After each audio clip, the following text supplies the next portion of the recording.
oleh masyarakat, kita yang akan dibawa oleh saudara-saudara kita, dan kita yang akan dimasukkan ke dalam liang lahat, kita yang akan dikuburkan. Umar bin Khattab radhiyallahu ta'ala anhu mengatakan, "Kulla yaumin yuqalu fihi mata fulan, wala budda min yaumin yuqalu fihi mata Umar." Setiap hari kita mendengarkan ada orang yang meninggal, disebutkan nama mereka, telah meninggal si fulan, si alan, dan pasti akan datang suatu hari di mana nama Umar yang akan disebutkan, telah meninggal Umar bin Khattab radhiyallahu ta'ala anhu. Dan itu telah terjadi. Maka hari ini pun saya katakan seperti itu. Setiap hari kita mendengarkan ada orang yang meninggal, pasti akan datang suatu hari nama kita yang akan disebutkan, saudara-saudara sekalian. Nama kita yang akan disebutkan telah meninggal, kita semuanya. Disebutkan nama-nama kita menuju kepada Allah Subhanahu wa taala. Suatu ketika peristiwa yang sama terjadi kepada Al-Imam Al-Hasan Al-Basri rahimahullahu taala. Ketika selesai menguburkan jenazah, ada seorang laki-laki datang yang sekedar ikut menguburkan jenazah. Dia tidak tahu siapa jenazah yang meninggal ini. Maka dia bertanya kepada Imam Al-Hasan Al-Basri, "Siapa orang yang meninggal ini, wahai Imam?" Al-Imam Al-Hasan Al-Basri kemudian melihat kepada orang yang bertanya tersebut dan mengatakan, "Hadza ana wa anta." Ini adalah aku dan kamu kelak yang akan dipanggil oleh Allah Subhanahu wa taala. Bukan siapa-siapa, ini adalah kita, saudara-saudara sekalian. Karena kelak kita yang akan dikuburkan seperti ini. Kemudian Al-Hasan Al-Basri mengatakan, "Ya ibna Adam, innama anta ayyam, idza dhahaba yaumuka, dhahaba ba'duka." Wahai anak cucu Adam, sesungguhnya engkau hanyalah hitungan hari demi hari. Jika sehari dari kehidupan kita pergi, bukan berarti umur kita bertambah. Tidak, tapi jatah kehidupan kita hidup di dunia itu semakin berkurang. Sehari dari kehidupan kita pergi, berarti semakin dekat kita menuju kepada Allah Subhanahu wa taala. Rasulullah SAW setelah melaksanakan penguburan jenazah seperti ini, Rasulullah SAW juga mengatakan kepada sahabat-sahabatnya, "Ya ikhwani, limithli hadza fa'idtu." Wahai saudara-saudaraku, untuk keadaan yang seperti ini, maka persiapkanlah bekal. Persiapkan bekal, karena pasti kita akan seperti ini. Persiapkan bekal, karena ketika kita selesai dimakamkan, tidak mungkin lagi kita untuk kembali ke dunia, untuk menyiapkan, untuk beramal kebaikan, tidak mungkin. Setelah kita dikuburkan, selesai. Dan itulah yang disebutkan oleh para ulama kita dengan kiamat sukro buat kita. Kiamat kecil buat kita ketika kita telah dikuburkan. Karena tidak mungkin kita bangkit lagi untuk beramal ibadah. Selesai. Apa yang telah kita kerjakan akan kita dapatkan hasilnya. Dan apa yang kita lakukan dari dosa dan maksiat akan kita lihat juga hasilnya di hadapan Allah Subhanahu wa taala. "Faman ya'mal mithqala dzarratin syarran yarah, wa man ya'mal mithqala dzarratin khairan yarah." Siapa yang beramal keburukan akan dilihat sebesar zarrah pun. Kata para ulama kita, zarrah bisa diartikan dengan anak semut. Sebagian ulama tafsir kita mengatakan zarrah artinya anak semut. Bayangkan saudara-saudara sekalian, subhanallah, semut saja sangat kecil, bagaimana dengan anak semut? Sebesar itu keburukan atau kebaikan kita akan kita lihat balasannya di sisi Allah Subhanahu wa taala. Tidak ada satupun yang akan dizalimi oleh Allah Subhanahu wa taala. Limithli hadza falyamalil 'amilun. Untuk keadaan seperti ini, maka hendaklah kita mempersiapkan amalan-amalan yang terbaik. Selesai menguburkan, Nabi SAW mengatakan kepada para sahabatnya, "Sallallahu li akhikumut tathbit."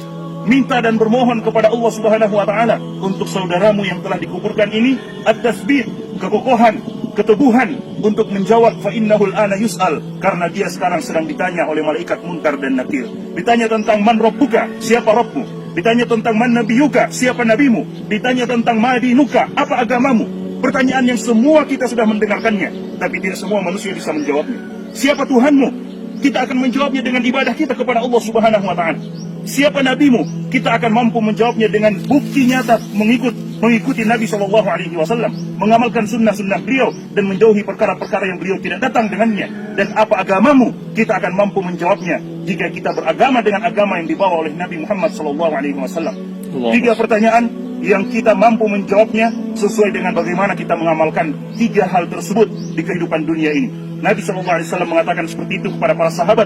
Kemudian Allah Subhanahu wa taala berfirman di dalam Al-Qur'an, "Yutsabbitullahu alladzina amanu bil qawli tsabiti fil hayatid dunya wa fil akhirah." Orang-orang yang beriman, yang teguh dengan keimanannya, yang istiqomah dengan keimanannya, mereka, kata Allah Subhanahu wa taala, "Yutsabbitullahu alladzina amanu bil qawli tsabit." Allah akan kokohkan mereka dengan perkataan yang kokoh, perkataan yang kuat, yaitu la ilaha illallah fil hayatid dunya, dalam kehidupan dunia mereka, wa fil akhirah, dan dalam kehidupan akhirat mereka. Dan kita semua tahu, kuburan bukan rumah terakhir buat seseorang, tapi kuburan adalah rumah pertama menuju negeri akhirat. Sebagaimana yang diriwayatkan oleh Utsman bin Affan radhiyallahu taala anhu, ketika beliau menziarahi kubur, beliau menangis, saudara-saudara sekalian, sampai basah jenggot beliau. Para sahabat yang melihat itu mengatakan, "Ya Utsman, dzukirat indakal jannah wan nar." disebutkan di sisimu tentang surga dan neraka, engkau menangis, tapi tidak seperti tangisanmu ketika engkau berada di sisi kuburan. Maka Utsman bin Affan mengatakan, karena aku mendengarkan Nabi SAW bersabda, al-maqabir awwalu manazilil akhirah. Kuburan adalah rumah pertama menuju negeri akhirat. Jika kita selamat di kuburan kita, saudara-saudara sekalian, maka yang selanjutnya akan dimudahkan oleh Allah Subhanahu wa taala. Namun jika kita disiksa di dalam kuburan kita, maka bagaimana dengan yang selanjutnya? Rasulullah SAW mengatakan kuburan hanya akan menjadi dua. Imma yakuna rawdatan min riyadil jannah atau hufratan min hufarin niran. Entah dia menjadi taman dari taman-taman surga, atau dia menjadi lubang dari lubang-lubang api neraka, waliyadzubillah. Dan kemudian setelah menguburkan jenazah seperti ini, Nabi SAW mencontohkan kepada kita, menganjurkan kepada kita untuk sejenak berdoa, meminta kepada Allah Subhanahu wa taala agar Allah Subhanahu wa taala mengampuni kita yang ditinggalkan, memberikan kesempatan kepada kita untuk juga beramal. Salah satu doa yang Nabi SAW ajarkan pada saat sholat jenazah, saudara-saudara sekalian, pada saat sholat jenazah, Nabi SAW di antara doa yang beliau ucapkan, Allahumma la taftinna ba'dahu waghfir lana walahu. Ya Allah, jangan engkau berikan ujian kepada kami setelah orang ini meninggal, dan berikan ampunan kepada kami dan kepadanya. Karena orang yang telah meninggal, selesai urusannya dengan Allah Subhanahu wa taala. Minal mu'minina rijalun sadaqu ma ahadullah alaihi faminhum man qada nahbahu wa minhum man yantazir. Kata Allah Subhanahu wa taala, "Wa ma badalu tabdila." Di antara orang-orang yang beriman ada yang jujur dengan keimanannya dan mereka telah tunaikan kepada Allah, artinya telah meninggal. Wa minhum may yantazir, dan ada di antara mereka yang masih menunggu kapan waktu mereka untuk meninggal.